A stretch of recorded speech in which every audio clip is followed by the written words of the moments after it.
Bienvenue na émission na biso masolo ya économie. Masolo ya économie ndenge bino moko boyebi ezali émission oyo toyaka kobetela bino actualité économique ya mboka na biso to pe actualité économique oyo ezalaka libanda ya mboka parce que surtout na mboka na biso bino moko boyebi wana selon pena classement na ngai même selon bato bazali très avancé même dans le domaine ya journalisme et la communication. Je pense que l'actualité tant tu balances l'actualité tu bandas d'abord plus dans l'actualité politique parce que politique n'est pas aussi babiso yenda zali ko diriger biso après politique na si oya kana simane ezali nde économie pour économie ezali domaine où elobelaka mosolo elobelaka enrichissement ya ba individu to pe enrichissement ya mboka donc ezali très capital koyaka chaque semaine kolobela mambo ya économie kopartage mambo ya économie kolobela économie kobeta même histoire économique ya kala mpona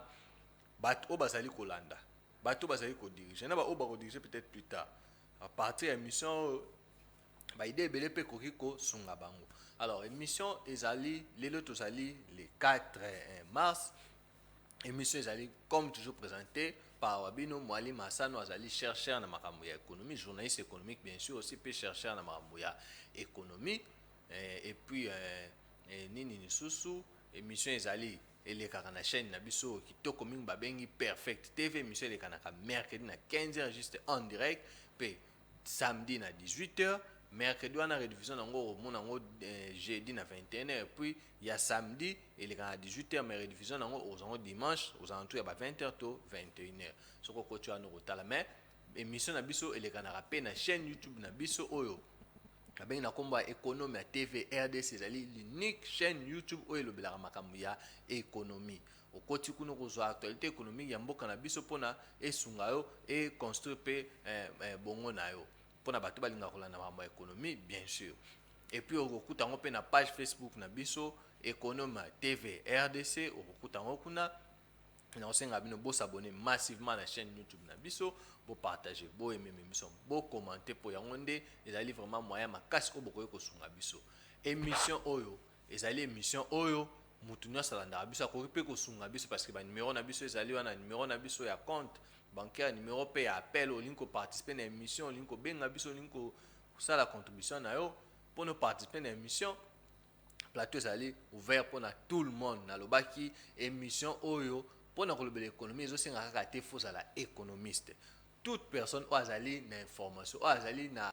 ayebi quelque notion ayebi quelque makambo ya économie na simplifiant ka oyebi makambo ya mbongo oyebi makambo ya économie makambo ya mbongo ya ndenge ya mboka na ndenge nini bato bakokoma na mbongo nde nini faut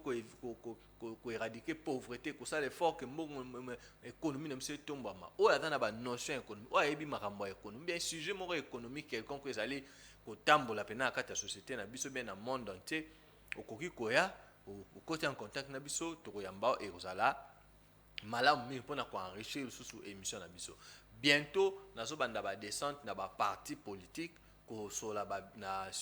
mpona koyeba baprogramme économique na bango parce que eza anormal komona tozali au moins na 700 partis politiques na mboka na biso mais soki otali bien badoctrine économique na bango toyebaka mpenza bien te. Alors tozobanda bientôt déjà campagne wana oyo tokobanda comme tozali na année mo électorale tobanda badescendre sur terrain mpona koyeba kosola na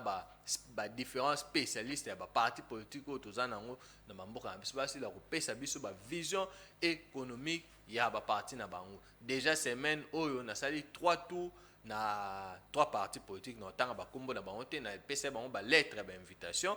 mpona baya koparticipe na émission mpona baya koexplike biso makambo ya économie selon baparti na bango mais baparti wana bazalaki mpena très apte mpona kozwa invitation na biso bakomplike biso mpe ndamu me tokolemba te semaine oyo tokoluka susu baparti misusu oyo tokomeka kopesa bango bainvitation mpona baya na plateau na biso koya kolimbola idéologie économique ya baparti na bango. Alors na émission ezalaka tradition na ntango na banda émission napesaka mbote na quelque bato nazali koestime ke na kati na bango nde futur président de la république akobima mpo bientôt tozokende élection. Voilà na bandi na kopesa mbote na président Félix Tshisekedi babengaka Fachi Beton lelo ayambi Emmanuel Macron na pesi Moïse Katumbi mbote na kashobo, na pesi Joseph Kabila na kingakati na pesi mbote, na pesi mama Olive pe mbote, na pesi Vital Kamerhe mbote, na pesi papa na biso Jean Pierre Bemba mbote, na pesi Adolphe Muzitu mbote, na pesi Dr Mukwege mbote, na pesi Alain Bolonjo le grand économiste ye pa baka oza candidat, na pesi mbote, na pesi madame Tokaolu mbote po baka oza candidat, na pesi lisusu nani na monaka place mo babaka Janine Mabunda oza candidat, na pesi ye pe mbote, na pesi Mombi le grand artiste ye pe ata musicien munene na kati mboka biso, na tangaka article moko alobaki oza candidat, na pesi ye pe mbote oyo nazangisi kopesa ye mbote. En tout cas prochainement nakoya kopesa yo mbote soki pe omoni na pesi pe Corneille Nanga pona okiye pa oza candidat, na pesi mbote me nasengaki na papa biso Corneille Nanga olia kobeta biso ke élection ya kala elekanaka boye ngai nazalaki na loge te, ngai papa biso Corneille Nanga vraiment otindela nga te elema moko aya kopesa ngai vision économique, programme économique no doctrine économique no olingi opostule po bima président de la république na osepela mingi ndo oya na nzela wana ozala malamu mingi, me napesi yo bonne chance soki mpe kobima président ekozala mpe kaka malamu soki mpe kobongisa mboka soki mpe ndenge nini topesi yo kaka bonne chance. Makambo ya kotia mutu na makambo ya baprésidence ezali mpona bato nyonso. Voilà, alors lelo nakolobela aspect économique ya Nigeria bien sûr, parce que nalobelaki yango l'autre par rapport à mbongo na bango, me boyebi ke mikolo oyo toleka élection tu kosala makuna na mboka na bango et que l'élection wana vraiment ezalaki plus caractérisé na mambo ya économie. Nakomeka mpe kolobela aspect économique ya Nigeria mpona eservir biso baleson mpona mboka na biso, parce que biso mpe tozokende na année électorale. Et puis nakolobela mpe susu quelques enjeux économiques, mais aspect économique ya France boyebi ke toyambi président Emmanuel Macron awa normalement fallait na consacrer toute une émission mpona arriver à Emmanuel Macron, mais nazwi temps pena ya kolandela point de presse na ye o basali na président Tshisekedi bien te. Je pense que le mercredi prochain nde nakoya kotala pena soki alobeli makambo ba place oyo atouché sur le plan économique nde toya plus kodévelopper yango, mais tokomeka quand même kolobela babiloko bafrançais baza nango awa et tout babiloko mpe bayaka nango wana nakomeka mpe mwa kolobela yango mwa ndambo. Mais à l'international nde napesa bino bainfo mbangu à l'international faut retenir que semaine oyo na bapays ebele ya Europe bazali ko revoir baprogramme na bango agricole, parce que oyebi ke bapays ebele ya Europe face ya guerre ya Russie na Ukraine bazalaki vraiment touché. Alors bazwi vraiment surtout secteur agricole na bango vraiment ezali vraiment touché par rapport à guerre wana. Alors bazwi bamakanisi ya ko revoir un peu programme na bango agricole, et soki ka en Europe te même na Afrique omona actuellement na Afrique bapays ebele oyo basalelaka basalaka map oyebi mapa tosala yango na farine na blé. Alors comme eutaka plus côté ya Ukraine Russie, difficulté wana ya kokoma farine na blé yango ekomi cher makasi, bazali sikoyo bapays ebele bazali kosalela nini manioc comme mpona kosalela yango mapa. Oui, même président Félix Tshisekedi na Sénégal je crois alobelaki mpe yango abi biso mpe RDC tozali mpe kokenda na sens wana kolinga kozwa manioc kosala yango mpona kofarine na manioc mpona kosalela yango mapa. Bien sûr ezali un peu réalité moko oyo bapays ebele Afrique ezali komeka vraiment koadopte, parce que toza na avantage mwa mpe kote wana ya kozala na bamaniok wana ebele na bapays ebele ya Afrique. Alors na longwe wana na sopesa bino information nazwele bino mbangu. Alors na mikolo ya lede bandeko na biso Okapi balobaki balobi matadi près de 1500 mètres d'eau de la régie des eaux volées par mois à la suite des raccordements frauduleux. Actualité CD balobi accord RDC Venture Dan Gentler devrait sur 20 ans percevoir presque 1,5 milliard de dollars. L'accord a permis de les ramener à presque 600 millions de dollars. L'État a récupéré les actifs à hauteur de 2 milliards de dollars. Boebi Mamadan Gentler ndenge l'État azaki à côté moi kolandela ngo balandela ba voir na ye ndenge azaki kosala ba mabulu ya ba minéraux na biso et ça qui tout récupérer moi mosolo wana na kati. Moi mosolo te mais mosolo parce que 2 milliards déjà ils allaient belé wana d'après carbone ben ndem ta lobby l'information wana. Actualité c'est de balobi RDC, 27 ans après, la production du compteur est lancée grâce au parc agro-industriel de Dingila. Actualité CD toujours Balobi. La société civile apporte son soutien au rapport de l'IGF. Média Congo Balobi, société AVZ Minéral annonce de nouveaux résultats positifs des roches dures et programme de forage. Média Congo toujours. De 2020 à 2021, les entreprises minières de l'État ont mobilisé 459 millions de dollars, dont 87,45 millions de dollars versés au Trésor. Média Congo toujours. 2 milliards de dollars investis, mais les déficits énergétiques perdurent toujours. Média Congo toujours. Selon Hervé Diakese, il initie une pétition au chef de l'État pour réclamer les remboursements des sommes prélevées. Pour le dossier RAM, Hervé Diakese a initié une pétition au jeune barotambola na ba quartier ebele pour na bakoma bocha ba numéro na bino ba kombo na bino e ba déposer na présidence pour na dossier RAM ba bazo senga na bakonza mboka bazongisela biso mbongo ya RAM. Voilà, on va entamer des marches wana. Média Congo de le bien.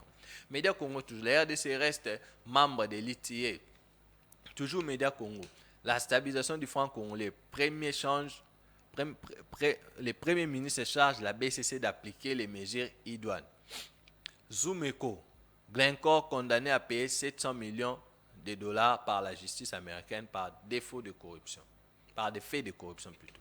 Politico.cd, les USA mettent 5 millions de dollars de récompenses pour retrouver Moussa Baloukou, leader de ADF. Donc, ce que Kangi Moussa Baloukou, leader de ADF, Américain va payer 5 millions de dollars. Oh, ce que Bendiango, dans la minute, 5 millions de dollars, ce que Bendiango, comme une vente.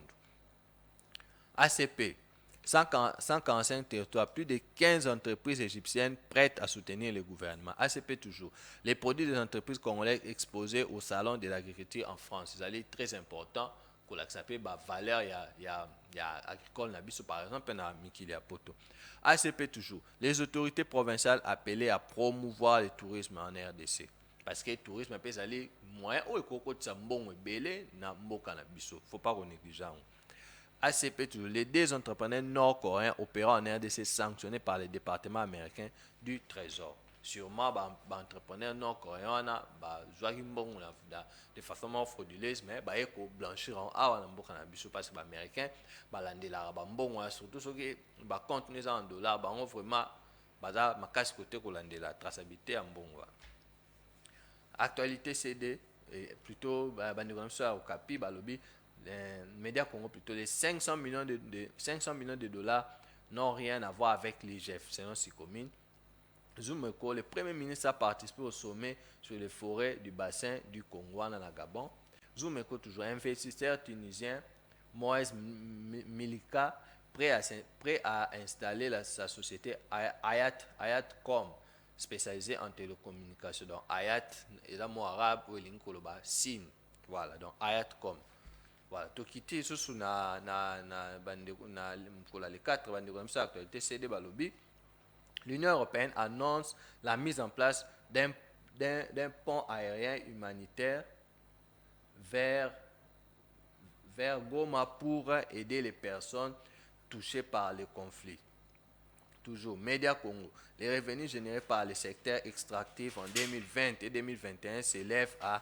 6,1 milliards de dollars selon ITA. Média Congo toujours. Microsoft s'associe à Liquid Intelligent Technology pour connecter 20 millions d'Africains à Internet d'ici 2025. Internet, oui, que l'Afrique a dit na difficulté à l'internet, accepter parce que c'est un peu moins bon. Alors, ceux qui ont des mécanismes va faciliter très bien pour faciliter information et tout. Même les entreprises il y a des nouvelles technologies, même les robots, mais ça fait mal. Zoumeko Balobi, chute du cours de cobalt, quelle leçon pour la RDC? Zoumeko toujours. Dossier BIAC, la dette des déposants estimée à 121,5 millions de dollars. ba déposant, c'est-à-dire bateau bazaka au bom sambon on a bac alors boyebi na biak plutôt boyebi que biak entre banque wana et kwea alors c'est comme bon on a ba on tire le bateau wana bazong c'est là ba on a noté ezalaka très surtout na ba pays c'est très avancé na ba situation mo bongo banque centrale à kotaka likambo wana banque centrale ko même ko recapitaliser biak par exemple pona mbongo wana et permettre bato wana bazwa mbongo na bango babombisa na biak parce que c'est une façon ya koprotéger recapitaliser biak wana et c'est une façon ya sauver bato bazali kobombisa mbongo wana mpe susu mpe likanisi mpe ya koteka yango soki baa mpe na baactif etu koteka yango tusa mbongo wana soki bazwi bakoki kozongisela bato mpo ezala mwa bien mpo epesa mpasi te na population tozali déjà na badifficulté tozali na bapopulation bato ebeye baza na baproblème ya mbongo ezala soki bato babombisa mbongo na yango na babanke to banke ekwei faillite moye barécupéré eza te ezali vraiment mpasi abandeko na biso ya desk ko toconclure balobi les prix de l'or grimpe à $1846 donc prix ya or et matière et tout voilà moi ezalaki bainformation yango na partage na bino mpona lelo boyebi nazwaka ndeti samedi be nazwi bainformation ya jeudi vendredi na samedi na pesi bino parce que c'est très important boyeba ndenge nini mbongo ekotala na mboka na biso na ndenge nini ebimaka baactualité économique nani azwi nani ayibaki mbongo nani akotisi mbongo mingi nani asali effort entreprise nini donc toyeba yango kaka awa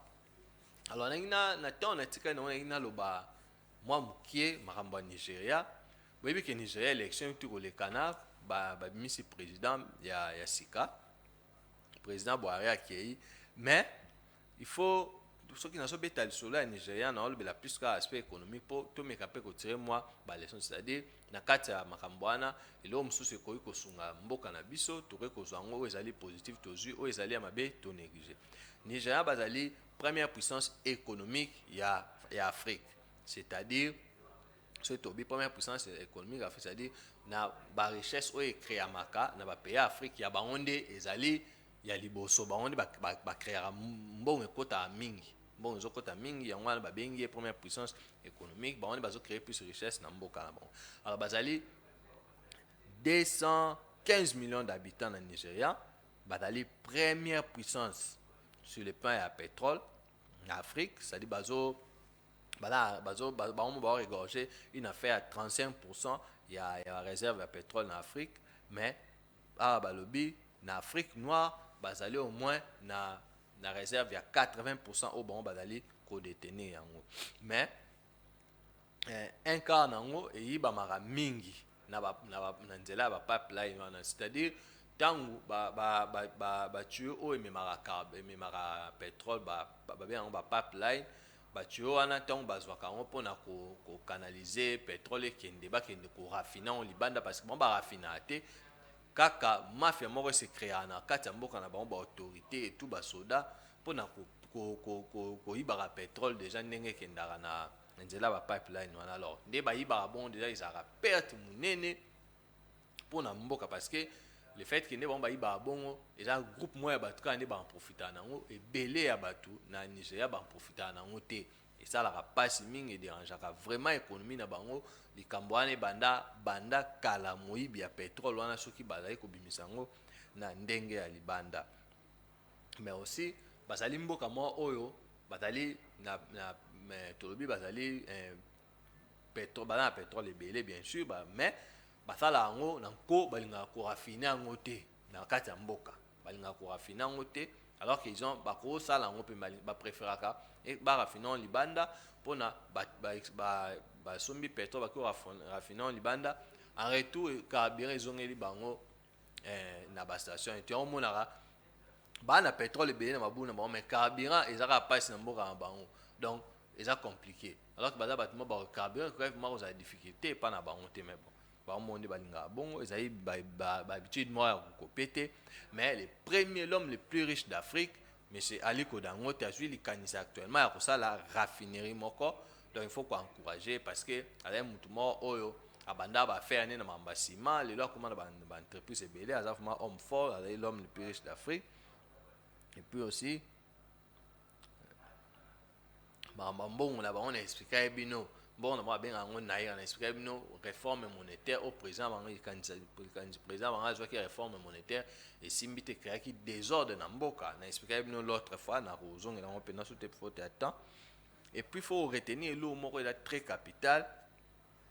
Ba jeune na Nigeria ba dans esprit ya business makasi, ba dans esprit ya ko entreprendre vraiment makasi. Donc ba dali ba jeune moko oyo par rapport à ndeti mboka na biso oyo la plupart tu rêves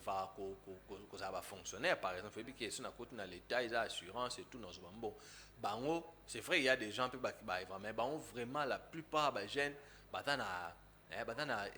niak, batana enthousiasme, mais on a vraiment il y a entreprendre, ça là vraiment va faire. Ils ont le moro, ils ont très capital dans Nigeria, ils ont vraiment là il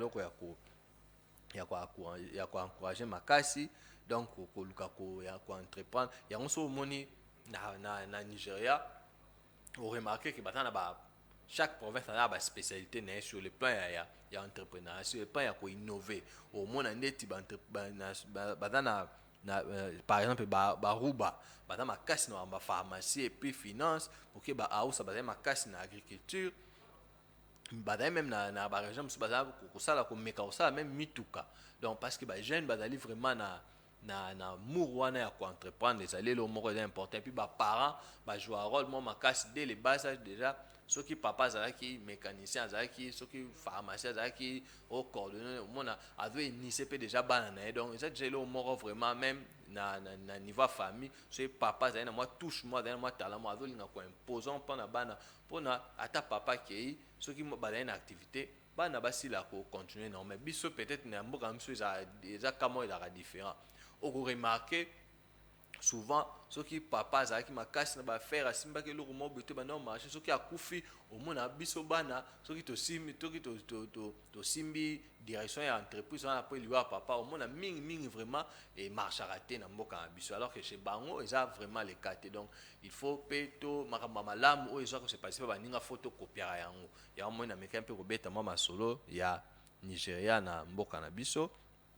Mais malgré que bazali na esprit à quoi entreprendre ma casse malgré bazali vraiment jeune bazali vraiment pour vendre à ça la fonction publique et tout mais il faut que Nigeria bazali na 90% ya population bon bazali ba pauvre donc il y a que sur les tolobi bazali 215 millions mais 90% de la population bon bazali ba pauvre parce que mafia ezali makasi moyibi ezali makasi na niveau ba autorité na bango répartition inégale ya ba richesse ezali vraiment makasi na mboka quand même mbongo ekota rebelle quand même badali première puissance économique mais ba difficulté ezali makasi ya trop de pauvres là-bas na mboka wana ezali loko oyo biso tokoki ko copier te ozomona et puis na robeta mino lisomo je pense que na 2013 Nigeria badalaka ko calculer PIB na bon c'est-à-dire ba calculer besoin mboka monde se créer badaka on négliger secteur culturel notamment musique sport parce que lelo Nigeria c'est je crois deuxième industrie à cinéma après Bollywood je crois je crois on est basé en deuxième position alors badaka vraiment compter ko calculer en autre secteur wana ya culture na calcul la PIB na bango mais FMI conseiller bango non mais dali secteur mo oyo ezokotisa mbongo activité ezali makasi pourquoi bozali ko négligent alors tant bazui intégrer on a calcul la PIB bazui ba musique na bango ba film ya o ba Nigérian to bando tala tant ba kotisa on a calcul la PIB ça là que Nigeria a l'écart Afrique du Sud na mon c'est-à-dire a dévancé Afrique du Sud comme première puissance économique à partir à wana momoni ke on a le barake le fait ya ko négliger culture na mboka biso ko négliger même sport biloko wana nyonso zali vraiment handicap makasi pona une économie parce que les na ota kolanda kaka semaine o ibenge na kana piso bi ba autorité faut na ya Afrique faut pas comprendre que façon ya ko kanga makara par exemple na ba minerais et tout économie na mevani kana ba minerais tout ma pétrole zali façon mo ya ko mona l'économie na ndenge ya kala lelo oyo tozali na ba domaine quoi ba sport ba football musique et tout théâtre et ça ba biloko une fois que vous avez déjà na ba talent vous avez déjà na ba potentialité nango pour ko exploiter yango et ko pesa bino pe mosolo et belé na mboka et puis comme ici peut créer puis ba misale belé et vrai pe pona ko diminuer pauvreté ça eloko moko ya ko négliger te voilà nanga siko na suki apona mama Nigeria na linga kina lo ba pe mwandambo pona ma France, même si je pense que nous allons mercredi prochain, sous nous quitte en profondeur, mais il faut retenir que le président Macron est français, pour en tout cas, un peu analyser. Je pense que le président Macron a bloqué dans les pays sous Afrique, il y a West Afrique et tout, Burkina, Mali, l'intérêt à la France est vraiment menacé. Alors, dengue a tel ici, qui n'a peut-être pas na biso notamment na Gabon et pas le Congo Brazza et tout, même pas na biso, ne pensez pas que le président Macron a carabo pour notre président Tshisekedi non a peu un peu qu'on revoit un peu intérêt na bon parce que côté mususu ya Afrique intérêt na bango ezali menacé yango na ndenge na meki un peu ko fouiller na moni aye quand même na ba homme d'affaires je pense que na délégation ya nango atamboli na deuxième homme le plus riche ya France. Et puis aussi, il faut que les Français actuellement, ils ont fait 27 entreprises, 27 entreprises françaises, ils ont beaucoup de vaca, ça là, ça peut misala. Mais entre les bisona, na français, tout ça qu'on estime que ni nous on est mouké, donc 27 entreprises on est mouké pour l'économie, il faut coûter ça plus que ça. Et puis quelques entreprises en Suisse à Orange, Accor, je crois Pullman, Castel, Bolloré, Total et tout. Il faut que en 2021 français si là côté que la biso biloko na montant ya 149,8 millions d'euros et puis na kata biloko on les plus biloko ya agroalimentaire, bien équipement, produits pharmaceutiques et puis biso en retour là bon toujours en 2021 na biloko ya montant ya 123 millions d'euros par exemple. Et puis aussi français bazali na bakano ebele intervenir na économie na mboka biso notamment oyebani makasi ezali AFD babengaka agence française de développement soko tali très bien na babiloko ebele na mboka na biso bâtiment banzela et tout omona batiaka souvent AFD donc azali nzela moko oyo français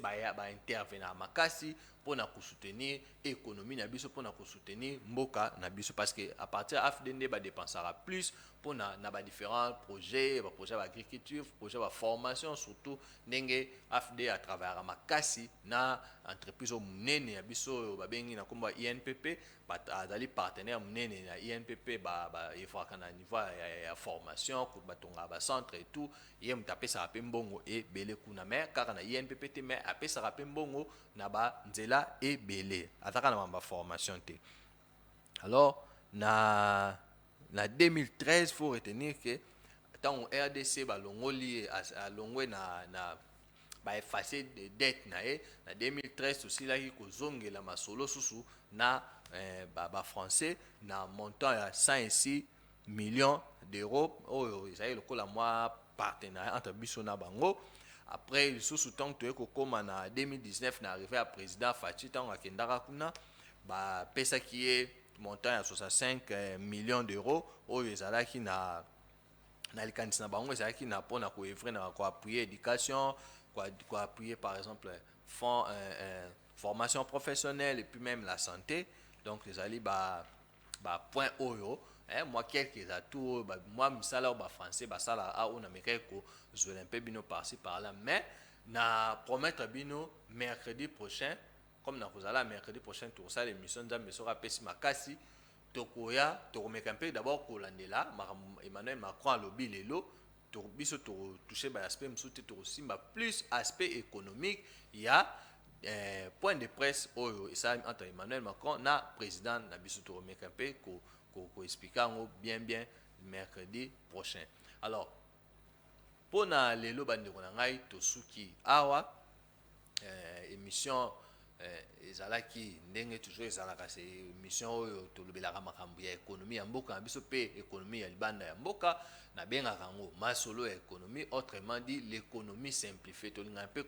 simplifier explication ya économie na émission na biso. Alors na osenga na bino oyo balandi émission na nzela TVT bolanda émission na biso na chaîne na biso ya oyo babengi économie TV RDC unique chaîne YouTube elobela makambo ya économie. Et puis mpe lisusu ndenge nayokaki président de la République abayi na Suisse abi soki guerre continue risque ezalaki élection esalama te. Alors soki élection esalami te na kosenga toujours na classe politique na biso tokende na table ronde économique. nayebi ke bokosala dialogue bolinga bokabola baposte mais avant bokoma kuna table ronde économique mpona bolobela pasi ya bakongole mpona bolobela mosolo ya bakongole parce que soki bapoliticien bokutani bokaboli baposte bokoyeba so intérêt ya bana mboka te. Donc nakobeta sete na makambo wana tokutani prochainement na bino. Merci beaucoup.